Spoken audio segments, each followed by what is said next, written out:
सभी को नमस्कार। आप सभी का हार्दिक अभिनंदन और स्वागत है तथास्तु बैच के राजस्थान अध्ययन के इस नई वीडियो में। तो आज हम राजस्थान के प्रमुख राजपूत वंशों में गुहिल सिसोदिया वंश कक्षा 7 का सेकंड चैप्टर में कुछ गुहिल शासक दिए हुए हैं उनको, और इस कक्षा 10 के जो गुहिल राजवंश सिसोदिया राजवंश भी इसका नाम है, तो इसको हम पढ़ने वाले हैं। तो सबसे पहले कक्षा 10 की किताब जो पुस्तक है इसके अंदर दिया गया है कि जो गुहिल वंश है, गुहिल वंश ने शासन कहाँ पे किया। आप सभी को पता है कि गुहिलों ने सर्व शासन किया था वो मेवाड़ में किया। कहाँ पे किया? मेवाड़ में किया। और गुहिलों की एक शाखा बाद में सिसोदिया भी कहलाई। तो मेवाड़ में कौन सा क्षेत्र आता है? उदयपुर, राजसमंद, चित्तौड़गढ़, प्रतापगढ़ तथा इनके आसपास का क्षेत्र मेवाड़ कहलाता है। और गुहिल वंश ने मुख्यतः मेवाड़ में शासन किया। इस वंश का नामकरण इस वंश के प्रतापी शासक गुहिल के नाम से हुआ है। गुहिल वंश की उत्पत्ति और मूल स्थान के बारे में अनेक मत प्रचलित है। अबुल फजल इन्हें ईरान के शासक नौशेखा आदिल से संबंधित बताता है। किससे संबंधित बताता है? नौशेखा आदिल से इसको संबंधित बताता है। और तो यो भाईडो न्यू कहे है कि ये नौशेखा आदिल संबंधित है। किससे संबंधित है? नौशेखा। कौन कह रहा है ये बात? ये बताता है अबुल फजल। लेकिन आपा यही बात के कौन माना? यही बात आपा मानना कौन, क्यों कहे? लेकिन कर्नल टोडे ने वल भी शासकों संबंधित माना है। हाँ, यह बात जसन आ रही है।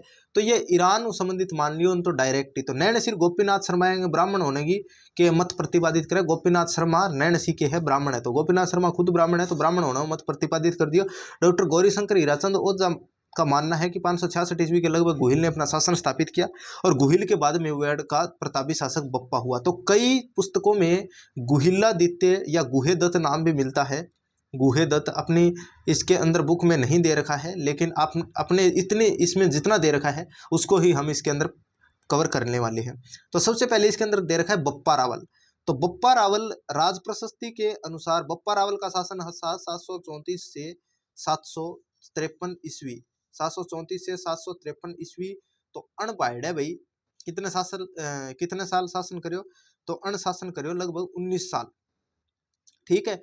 तो राज प्रशस्ति के अनुसार बप्पा ने 734 ईस्वी में चित्तौड़ के शासक मानमोरी को परास्त कर चित्तौड़ पर अधिकार किया। मौर्य वंश के शासक मानमोरी को पराजित किया। बप्पा की राजधानी नागदा थी। नागदा कहाँ है? उदयपुर में। सास बहू का मंदिर भी नागदा में है। बप्पा ने कैलाशपुरी में एकलिंग जी लक्कुल इस मंदिर का निर्माण करवाया। अब थे एकलिंग जी, देखोगा एम बारी बारी में आओ तो एकलिंग जी है, इनके आराध्य देव हैं और सिंहासन पर ये जब विराजित होते थे या बैठते थे तो इनकी ये पूजा करते थे। क्या करते थे? पूजा करते थे। तो मेवाड़ का जो राजवंश का प्रमुख देवता कौन है? एकलिंग जी है और लक्कुलिस भी कहा जाता है इनको। और एकलिंग जी गुहिल वंश के कुल देवता थे। तो गुहिल वंश के कुल देवता कौन है? एकलिंग जी। इंपॉर्टेंट क्वेश्चन है, स्टार आप लगा सकते हैं, इंपॉर्टेंट है। हीराचंद ओझा के अनुसार बप्पा का वास्तविक नाम कालभोज था और बप्पा इनकी क्या थी? उपाधि थी। कालभोज की उपाधि क्या थी? बप्पा थी। किसके अनुसार? हीराचंद ओझा के अनुसार। वीर विनोद के रचनाकार कविराज श्यामल दास ने लिखा है कि बप्पा किसी राजा का नाम नहीं अपितु किताब था।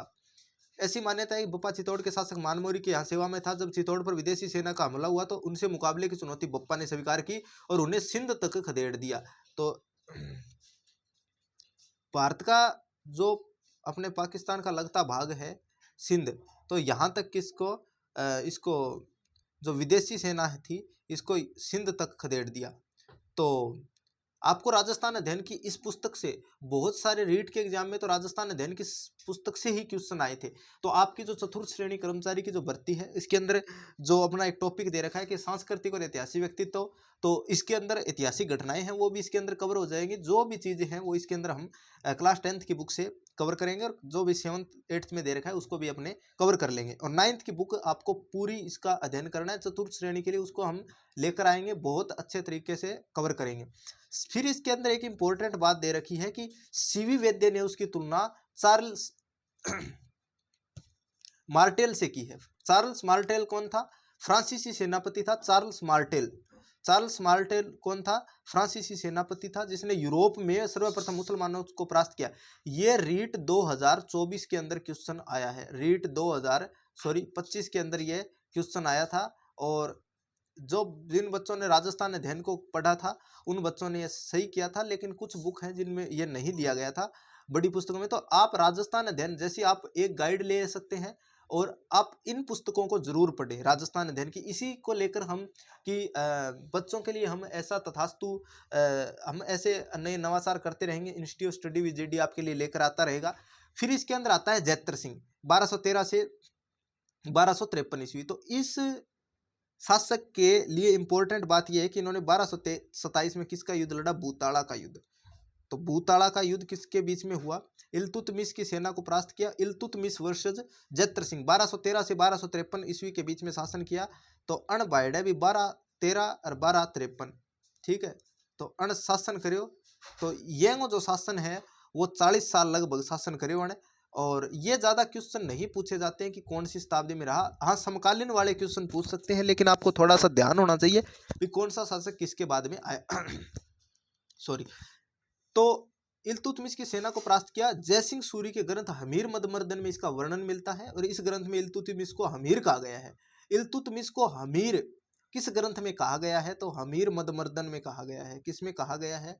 हमीर मदमर्दन। ये भी इंपॉर्टेंट है। इल्तुतमिश को हमीर नाम क्यों दिया गया है? इसके पास पीछे ऐतिहासिक कहानियां हो सकती है, लेकिन इल्तुतमिश को हमीर मदमर्दन जयसिंह सूरी के ग्रंथ में कहा गया है। डॉक्टर गौरीशंकर हीराचंद ओझा ने जैत्र सिंह की प्रशंसा करते हुए लिखा है कि दिल्ली के गुलाम वंश के सुल्तानों के समय में मेवाड़ के राजाओं में सबसे प्रतापी और बलवान राजा जैत्र सिंह था। 1213 से 1253 ईस्वी तक इसने 1213 से 1253 तक शासन किया और वीरता की प्रशंसा उनके विरोधियों ने भी की है। रतन सिंह इसके बाद में आता है अगला शासक रतन सिंह 1302 से 1303 ईस्वी। ये 7वीं क्लास की बुक में नहीं दे रखा है। जो 7वीं क्लास की पुस्तक में दे रखा है उसको हम कवर करेंगे। जो थोड़े बहुत फैक्ट हैं उसमें एक दो, तो उसको हम देख लेंगे। वैसे तो इसके 10वीं क्लास में दे रखा है, लेकिन थोड़ा आप अंडरस्टैंडिंग के लिए उसको पढ़ना जरूरी है।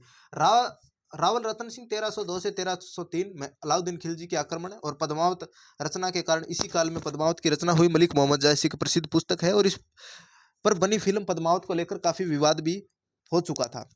तो 1303 ईस्वी में दिल्ली के सुल्तान अलाउद्दीन खिलजी के आक्रमण का सामना करना पड़ा और अलाउद्दीन खिलजी ने 1540 में मलिक मोहम्मद जायसी द्वारा लिखित पद्मावत में अलाउद्दीन खिलजी के चित्तौड़ आक्रमण का कारण रावल रतन सिंह की पत्नी पद्मिनी थी। पद्मिनी ने वीरगति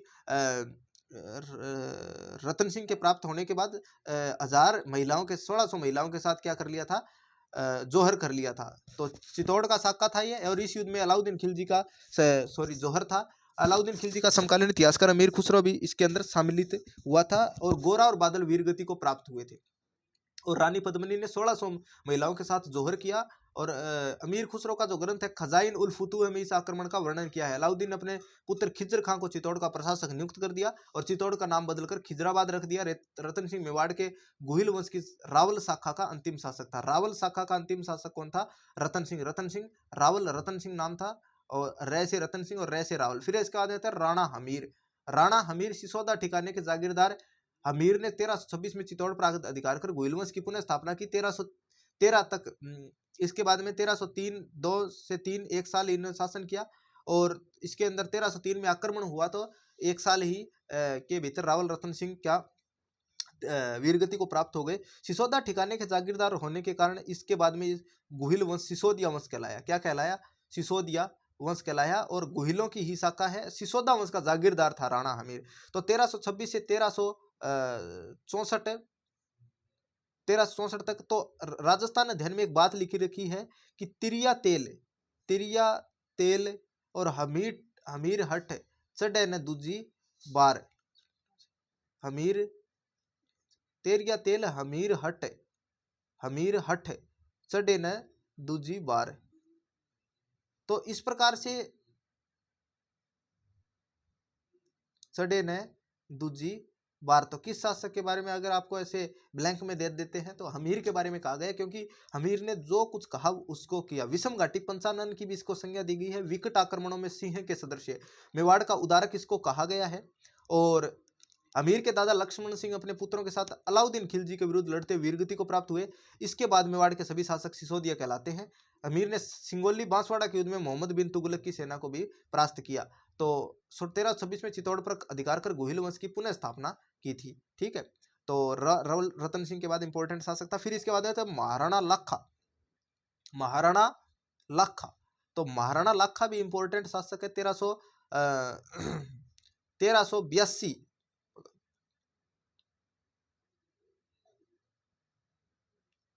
1382 से 1421 ईस्वी में 1382 महाराणा लाखा मेवाड़ का शासक बना। मारवाड़ के रणमल की बहन हंसाबाई का विवाह लाखा के पुत्र चुंडा के साथ होना था, मगर परिस्थितिवश ये विवाह इधर से उधर हो गए, यानी पिता का जो पुत्र के साथ विवाह था पिता के साथ हो गया। लेकिन उन्होंने एक शर्त रखी थी कि मेवाड़ का उत्तराधिकारी हंसाबाई का पुत्र होगा। तो जो योग्य पुत्र था चुंडा उसको राज्याधिकार से वंचित होना पड़ा। चुंडा को राजस्थान का भीषम पिता कहा जाता है। राणा लाखा के समय जावर माइन से चांदी व शीशा बहुत अधिक मात्रा में निकलने लगा, जिससे आर्थिक समृद्धि बढ़ी। इससे समय एक बंजारे ने पिछोला झील का निर्माण करवाया था। चीड़ी मार बंजारा था। पिछोला झील का निर्माण किस शासक के काल में हुआ था? महाराणा लाखा के काल में हुआ था। महाराणा मोक्कल 1421 से 1433 ईस्वी मोक्कल महाराणा लाखा व हंसाबाई का पुत्र था। ये वही जो राव चूड़ा का बेटा था, जो कि रणमल की बहन हंसाबाई का पुत्र था, लेकिन ये योग्य शासक नहीं था। और मोक्कल की माता हंसाबाई उस पर संदेह करती, तो मेवाड़ छोड़कर मांडू चला गया चूड़ा। तो 1433 में मोक्कल की जीलवाड़ा में चाचा व मेरा ने मयप्पा पवार के साथ मिलकर हत्या कर दी। तो महाराणा कुंभा, अब महाराणा कुंभा है वो अपने 7th क्लास की बुक में दे रखा है, उसको भी जो एक दो फैक्ट है उसको हम देख। सिसोदा वंश के महान शासक महाराणा कुंभा जो 7th क्लास में दे रखा है, उसके बारे में कला प्रेमी शासक कुंभा का जन्म 1417 में चित्तौड़ में हुआ। महाराणा कुंभा 1433 ईस्वी में मेवाड़ के राज सिंहासन पर बैठे। और महाराणा कुंभा की राजनीतिक उपलब्धि में बूंदी, गागरोन, सिरोही, वागड़, विजय, मेवाड़, मारवाड़, मैत्री प्रमुख थी। महाराणा कुंभा के व्यक्तित्व में कटार, कलम और कला की त्रिवेणी थी। किस महान शासक के व्यक्ति में कटार, कलम और कला की त्रिवेणी थी? तो वो महाराणा कुंभा थे। सांस्कृतिक काल के अनुसार मेवाड़ का इसका जो गोल्डन एज इसको कहा जा सकता है, golden age of Mewar Maharana Kumbha period. तो मेवाड़ में स्थित 84 दुर्गों में से 32 दुर्ग कुंभा द्वारा निर्मित है। और कुंभा ने अचलगढ़ दुर्ग, बसंती का दुर्ग, बोम्मठ दुर्ग, मचान का दुर्ग, कुंभलगढ़ दुर्ग, चित्तौड़ के दुर्ग में स्थित विजय स्तंभ का निर्माण करवाया। कुंभा महान संगीतकार थे। उनके द्वारा रचित संगीत के ग्रंथों में संगीत राज, संगीत मीमांसा, सूड प्रबंध सबसे प्रमुख है। कुंभा ने जयदेव रचित गीत गोविंद, रसिक प्रिय की टीका की रचना की व चंडी शतक की टीका भी लिखी। महाराणा कुंभा ने महाराजा धीराज, राय रायन, महाराणा, राजगुरु, दानगुरु, हालगुरु, परमगुरु, चाप गुरु, योग्यता अभिव्यक्त करने वाली उपाधियां भी धारण कर रखी थी। तो इस प्रकार से मेवाड़ के जो महाराणा कुंभा है उसके बारे में ये बात दे रखी है। अब 10th क्लास की बुक के अंदर देखने वाले हैं महाराणा कुंभा के बारे में जो भी फैक्ट है वो उसको पढ़ेंगे। 10th क्लास की बुक में दे रखा है कि महाराणा कुंभा 1433 से 1468 ईस्वी तक शासन किया। 1433 में मेवाड़ का शासक बना और राठौड़ों का मेवाड़ पर प्रभाव समाप्त कर उसने मेवाड़ी सामंतों का विश्वास अर्जित किया। तो 1433 में शासक बना और इसके बाद में इसकी कंटिन्यूटी बन जाती है किसकी? कालक्रम की। तो मेवाड़ मोक्कल के बाद उसका पुत्र था महाराणा कुंभा, योग्य शासक था और चित्तौड़ व कुंभलगढ़ को अपनी शक्ति का केंद्र बनाया। 1433 में सांगरपुर के युद्ध में मालवा के शासक महमूद खिलजी प्रथम को परास्त किया। 1437 में सारंगपुर के युद्ध में महमूद खिलजी को प्रथम को परास्त कर बंदी बनाया। इस विजय के उपलक्ष्य में कुंभा ने विजय स्तंभ का निर्माण करवाया। किस युद्ध के उपलक्ष्य में जीत में कुंभा ने विजय स्तंभ बनवाया था? तो सांगरपुर युद्ध में 1437 में सांगरपुर युद्ध हुआ। 4 साल बाद में ही इसने युद्ध लड़ा। नागौर के उत्तराधिकार को लेकर मेवाड़ व गुजरात में युद्ध हुआ। कुंभा ने विजय स्तंभ का निर्माण कब करवाया? सांगरपुर युद्ध में। विजय के पश्चात किसको हराया था? महमूद खिलजी प्रथम को महमूद खिलजी प्रथम को हराया 1453 में। महमूद खिलजी प्रथम को हराया 1453 में। कुंभा ने मारवाड़ से मंडोर छीन लिया, परंतु बाद में संधि कर अपने पुत्र रायमल का विवाह मारवाड़ की राजकुमारी से कर दिया था। 1456 ईस्वी में मालवा के महमूद खिलजी प्रथम वह गुजरात के कुतुबुद्दीन के बीच चंपानेर की संधि। इसके अंदर रायमल का विवाह मारवाड़ की राजकुमारी से किया था। एक रणमल है वो भी मेवाड़ से है। तो अब इसके अंदर रणमल और रायमल में आप कंफ्यूजन इसके कई बार पूछ देते, तो ये रायमल है और वो रणमल है। तो चंपानेर की संधि हुई थी। मारवाड़ जो इसके अंदर दे रखा है गुजरात के कुतुबुद्दीन के बीच चंपानेर की संधि हुई 1456 में। दोनों शासक मिलकर कुंभा पर आक्रमण करे, उसे हराकर उसके राज्य को बांट लेंगे। 1457-58 में गुजरात व मालवा के शासकों ने मेवाड़ पर आक्रमण किया। तो गुजरात के कुतुबुद्दीन महमूद खिलजी प्रथम व गुजरात के कुतुबुद्दीन के बीच संधि हुई क्योंकि उसको हराया था 1437 के अंदर और 1456 में इन्होंने संधि की। लेकिन वे विशेष सफलता प्राप्त नहीं कर सके और कुंभा ने फिर इस युद्ध को जीता, 32 दुर्गों का निर्माण करवाया। ये 7th क्लास में भी दे रखा है। 82 में से 32 दुर्गों का निर्माण। अचलगढ़ व सिरोही अचलगढ़ कुंभलगढ़ दुर्ग प्रसिद्ध है। कुंभलगढ़ का दुर्ग अपनी विशेष भौगोलिक स्थिति और बनावट के कारण प्रसिद्ध है। इसका शिल्पी मंडन था।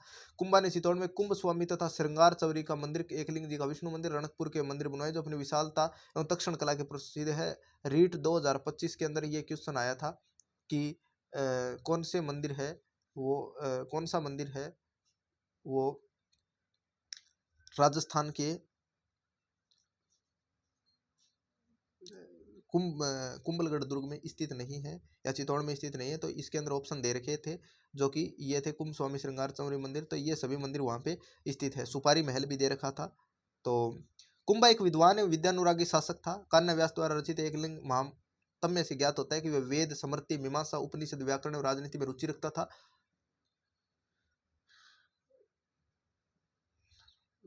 संगीत राज, संगीत, मीमांसा और सूड प्रबंध इसके द्वारा रचित ग्रंथ थे। ऐसा माना जाता है कि कुंभा ने चंडी शतक की व्याख्या, गीत गोविंद और संगीत रत्नाकर पर टीका लिखी थी। इसके काल में कवि अत्रि और महेश ने कीर्ति स्तंभ प्रशस्ति की रचना की। तत्कालीन साहित्य ग्रंथ और प्रशस्तियों में महाराणा कुंभा का महाराजाधिराज राज ये इसके अंदर दे रखा है। उसके अंदर भी अभिनव भट्टाचार्य हिंदू सुल्तान आदि के विरोधों से विभूषित किया गया और उसका अंतिम समय में उसको उन्माद रोग हुए और उसके पुत्र उद्दा ने 1468 ईस्वी में उसकी हत्या कर दी थी। फिर इसके बाद में आते हैं महाराणा सांगा।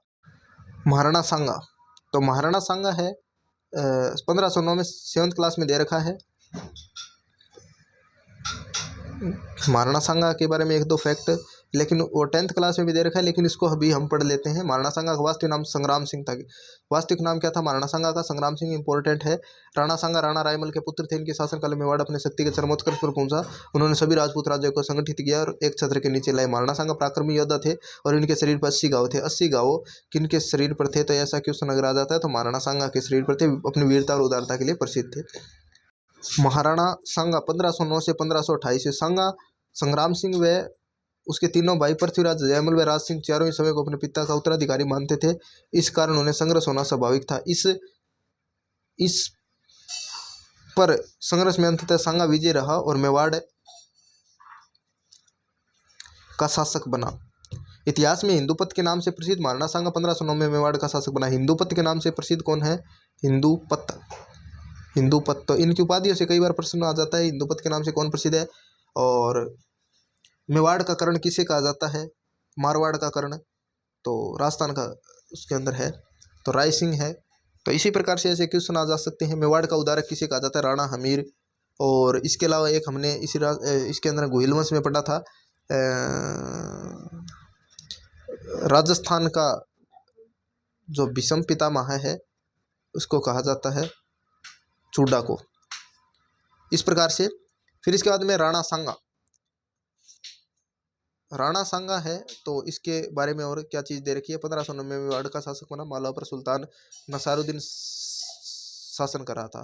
तो नसारुद्दीन के समकालीन था। 1511 में सुल्तान की मृत्यु के बाद उत्तराधिकार का संघर्ष छिड़ गया, जिसमें एक राजपूत सरदार मेदिनी राय के सहयोग से महमूद खिलजी द्वितीय को सफलता मिली। इस सफलता से मेदिनी राय का कद बहुत बढ़ गया। इस तरह मालवा का प्रत्येक शासक बन गया तथा मालवा के अमीरों ने गुजरात की सहायता से मेदिनी राय को इस स्थिति से हटा लिया। तो उसने महमूद खिलजी द्वितीय को राजपूत सरदार मेदिनी राय के कारण यहाँ पे 1511 के अंदर उत्तराधिकार के संघर्ष में यह जीत गया था। ठीक है। मेदिनी राय राणा सांगा की शरण में चला गया, जिसके मालवा मेवाड़ में युद्ध हुआ। मालवा का सुल्तान महमूद खिलजी द्वितीय पराजित हुआ, राणा द्वारा बंदी बना लिया गया। इंद्र के उत्तराधिकार का प्रश्न नागौर पर अपना प्रभाव स्थापित करने का प्रयास हुआ। मालवा का सहयोगादी ऐसे मसले थे जिनको लेकर सांगा व गुजरात के सुल्तान मुजफ्फर के बीच संघर्ष हुआ, पर अंतिम रूप से सफलता किसी पक्ष को नहीं मिली। 1517 में महाराणा सांगा ने खातौली, वर्तमान में कोटा जिले में युद्ध में दिल्ली के सुल्तान इब्राहिम लोदी को परास्त किया। 1517 में खातौली का युद्ध लड़ा गया। किसके बीच खातौली का युद्ध लड़ा गया था? एक युद्ध लड़ा गया था सांगरपुर का युद्ध। सबसे पहले हमने देखा था महाराणा जो कुंभा के काल में सांगरपुर का युद्ध, ये खातौली का युद्ध था। तो सांगरपुर का युद्ध कब लड़ा गया था? 1437 में। और ये जो खातौली का युद्ध है ऐतिहासिक घटनाएं अपने चतुर श्रेणी के लिए इम्पोर्टेंट है। तो कब लड़ा गया था?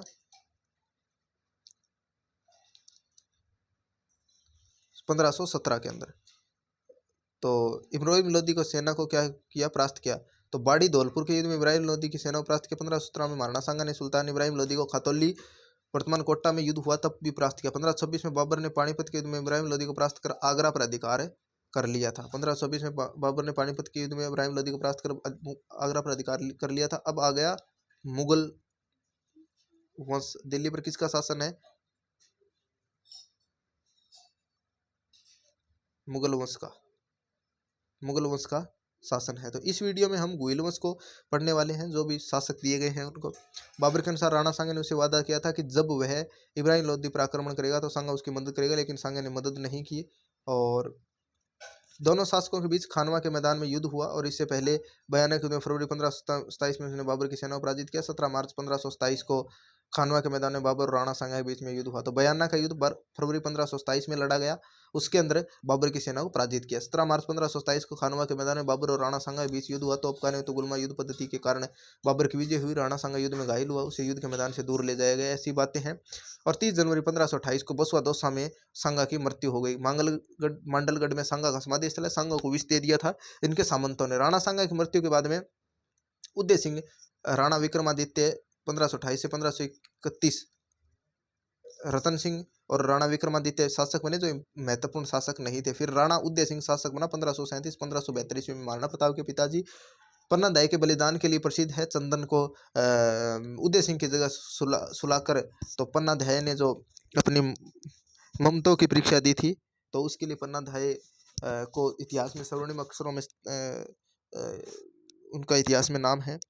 और उदय सिंह ने 1559 में उदयपुर नगर बसाकर उसे अपनी राजधानी बनाया। तो उदय सिंह ने कौन सा नगर बसाया? उदयपुर बसाया, इसी कारण उदयपुर नाम है। 1537 में उदय सिंह का राज्याभिषेक हुआ और इसके पश्चात उदय सागर झील तथा माता मोती मगरी के सुंदर महलों का निर्माण करवाया। अक्टूबर 1567 में अकबर ने चित्तौड़ पर आक्रमण किया और अपने सरदारों की सलाह पर उदय सिंह किले की रक्षा का भार जयमल और फत्ता नामक दो सेना नायकों को सौंपकर पहाड़ों में चला गया। किले की रक्षा के दौरान जयमल और फत्ता वीरगति को प्राप्त हुए। उनकी वीरता से प्रभावित होकर अकबर ने जयमल फत्ता की वीरता से मुग्ध होकर क्या कर दिया? इसकी आगरा में इनकी पत्थर की मूर्तियां लगवाई। तो ये इंपॉर्टेंट, जैसे उनके पिता के कारण ये इंपॉर्टेंट था। 1567 में अकबर ने चित्तौड़ पर आक्रमण किया, इसी कारण जयमल और फत्ता वीरता को प्राप्त हुई। और युद्धों की इनके बारे में जानकारी नहीं मिलती है।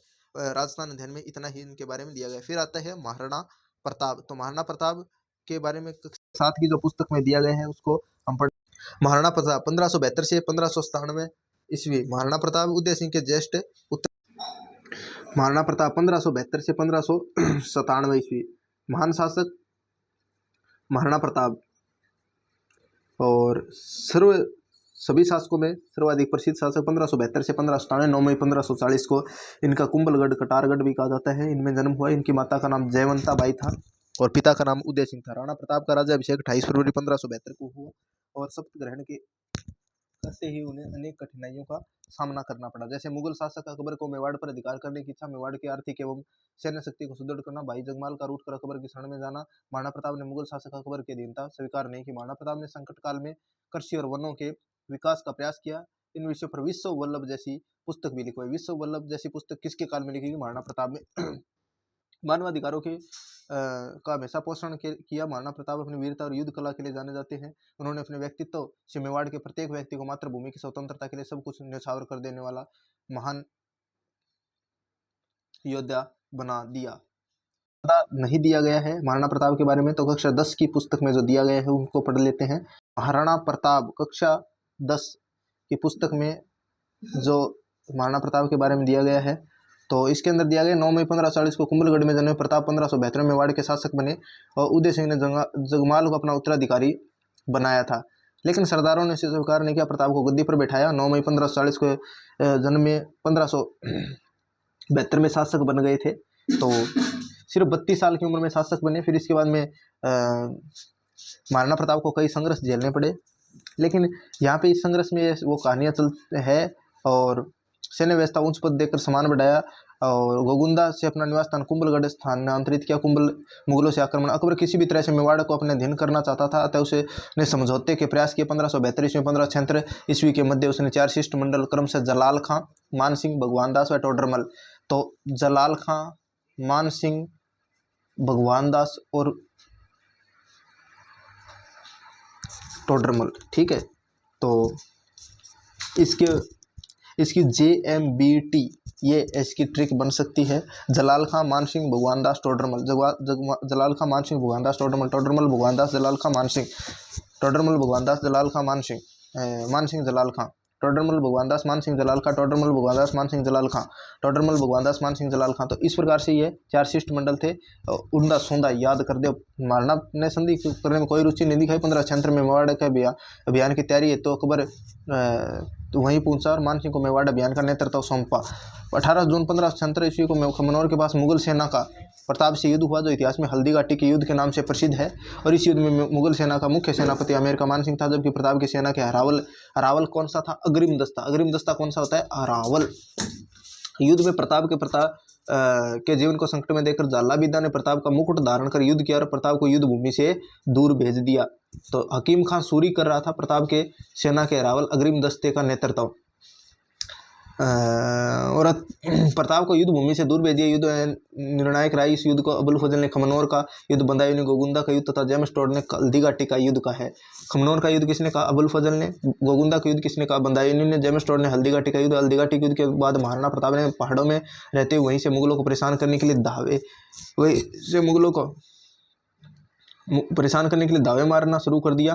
1576 से 1575 अकबर ने मेवाड़ पर अधिकार करने के लिए अनेक अभियान भेजे, लेकिन सफलताएं नहीं मिली। महाराणा प्रताप के पुत्र अमर सिंह ने 1580 में अचानक शेरपुर के मुगल शिविर पर आक्रमण कर अब्दुल रहीम खान खाना के परिवार की महिलाओं को बंदी बना लिया।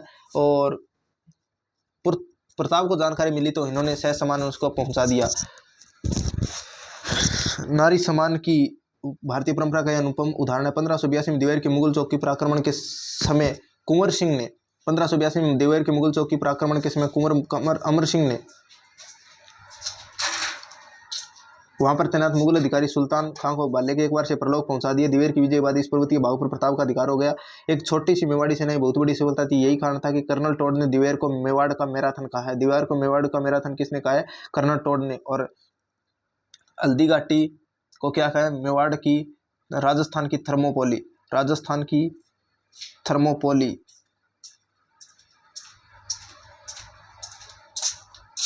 इसके अंदर दे रखा है जेम्स टोड ने हल्दी घाटी को क्या कहा है? राजस्थान की मेवाड़ की थर्मोपोली कहा है। मेवाड़ की थर्मोपोली। इसके अंदर दे रखा है हल्दी घाटी का युद्ध कहा है, ऐसा ही दे रखा है इसके अंदर। तो थर्मोपोली कहा गया है मेवाड़ की थर्मोपोली। तो इसके अलावा मेवाड़ का मैराथन कहा। 1585 में अकबर मेवाड़ की तरफ कोई अभियान नहीं भेज सका। 1587-1597 में बीच प्रताप ने चित्तौड़गढ़ मांडलगढ़ को शेष राज्य पुनः अधिकार कर लिया। चावड़ को अपनी राजधानी बनाया। राज्य में सुव्यवस्थित। 19 जनवरी 1597 में प्रताप की मृत्यु हो गई। बारडोली के पास प्रताप का अंतिम संस्कार किया गया। चावड़ के पास। प्रताप के समय कर्नल टोड लिखते हैं कि आल्प्स पर्वत के समान अरावली में कोई भी ऐसी घाटी नहीं हुई जो प्रताप के किसी वीर कार्य से पवित्र न हुई हो। हल्दी घाटी मेवाड़ की थर्मोपोली और दिवेर मेवाड़ का मैराथन है। तो ये टोड ने कहा है। और फिर इसके बाद में आता है महान शासक राणा अमर सिंह। अमर सिंह भी महान शासक था, लेकिन मुगलों के साथ संधि करने वाला पहला मेवाड़ का शासक कौन था? राणा अमर सिंह था। अमर सिंह 1597 में मेवाड़ का शासक बना। शासक बनने के उपरांत उसे मुगल आक्रमणों का सामना करना पड़ा। 1613 में जहांगीर समय अजमेर पहुंचा और शाहजादा खुर्रम सांझा को मेवाड़ अभियान का नेतृत्व सौंपा। उसने मेवाड़ में लूटमार एवं आगजनी द्वारा संकट की स्थिति उत्पन्न कर दी। मेवाड़ के सामंत युद्धों से उब गए तथा उन्होंने जागीरें भी वीरान हो गई थी। अतः उन्होंने कुंवर कर्ण सिंह को अपने पक्ष में कर राणा पर मुगलों से संधि करने का दबाव डाला। सरदारों के दबाव के कारण अमर सिंह को झुकना पड़ा और मुगलों से संधि की स्वीकृति देनी पड़ी। 1615 में मेवाड़ मुगल संधि हुई, लेकिन वे चित्तौड़ पुनः मेवाड़ को लौटा दिया गया, पर उसकी मरम्मत नहीं की जा सकती थी। इस प्रकार 90 वर्षों से चले आ रहे मेवाड़ मुगल संघर्ष का अंत हुआ। राणा अमर सिंह अपने इस कार्य से समय खुश नहीं था और उसने समय को राजकार्य से विरक्त कर दिया। जहांगीर के जीवन की एक बड़ी सफलता मानी जाती है। तो अमर सिंह का काल 1597 से 1620 और इसके बाद में राज सिंह शासक बना, जो कि मेवाड़ का अंतिम शासक प्रतापी शासक माना जाता है। तो राज सिंह ने राजसमंद झील का भी निर्माण करवाया। राज सिंह ने शासक बनते ही चित्तौड़ की मरम्मत के कार्य को पूरा करने का निश्चय किया। 1652 से 80 इसका काल रहा और 1620 के 32 सालों के बाद में महान शासक आया अमर सिंह के बाद में। 1620 में इसका काल, अमर सिंह का काल जो समाप्त हुआ 1597 1620 के बाद में, तो 23 सालों तक उसने शासन किया। महाराणा राज सिंह तो महान शासक था। ये भी राज सिंह ने शासक वन चित्तौड़ की मरम्मत के कार्य को पूरा करने का निश्चय किया और 1615 मेवाड़ मुगल संधि की शर्तों को प्रतिकूल मानते हुए चित्तौड़ दुर्ग को ढाने के लिए 30,000 सेना के साथ सादुल्ला खां को भेजा। राज सिंह ने मुगलों से संघर्ष करना उचित न समझकर अपनी सेना को वहां से हटा लिया। मुगल सेना कंगूरे में बुर्ज गिराकर लौट आई। 1658 में मुगल शहजादों में उत्तराधिकार का युद्ध छिड़ा, मगर महाराणा किसी पक्ष का समर्थन नहीं करना चाहता था।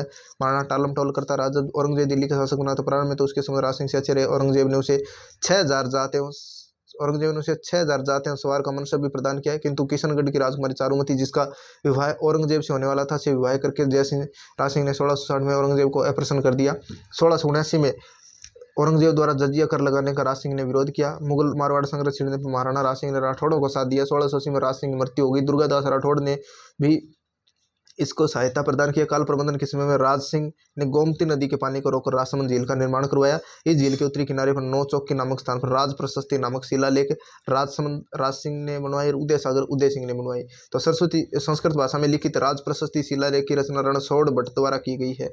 राज प्रशस्ति किसने लिखी? संस्कृत भाषा में लिखी गई है। राजसमंद झील के किनारे 9 चौक के स्थान पर लिखी गई है। इसी झील के किनारे 25 काले संगमरमर की शिलाओं पर खुदी हुई है। इसे संसार का सबसे बड़ा शिलालेख माना जाता है। सबसे बड़ा इंस्क्रिप्शन कौन सा है?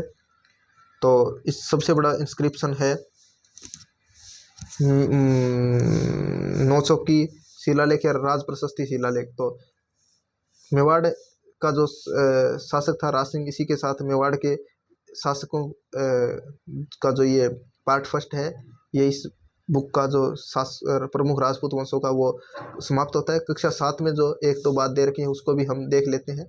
तो के अंदर ये जो उसके अंदर नहीं दे रखी है, महाराणा राज सिंह प्रथम 1652 से 1680। 1652 में महाराणा जगत सिंह के पुत्र राज सिंह मेवाड़ के शासक बने। राज सिंह ने मुगल उत्तराधिकारियों में औरंगजेब का साथ दिया, परंतु औरंगजेब की नीति और राज सिंह को उसका विरोधी बना दिया। औरंगजेब के कारण ब्रज से गोवर्धन नाथ श्रीनाथ जी की मूर्ति को लेकर आए गोस्वामी भक्तों को राज सिंह ने शरण दी।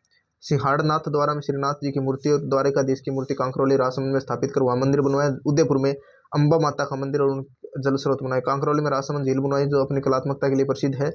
और इसी झील पर रणछोड़ भट्ट द्वारा संस्कृत भाषा में लिखित प्रशस्ति को 25 शिलाओं पर खुदाई गई। इसे राज प्रशस्ति का नाम जो यह देश का सबसे बड़ा शिलालेख है। ये जो इतने फैक्ट है ये 10th क्लास की बुक में नहीं दे रखे हैं। तो आप इसी प्रकार से कई बार जो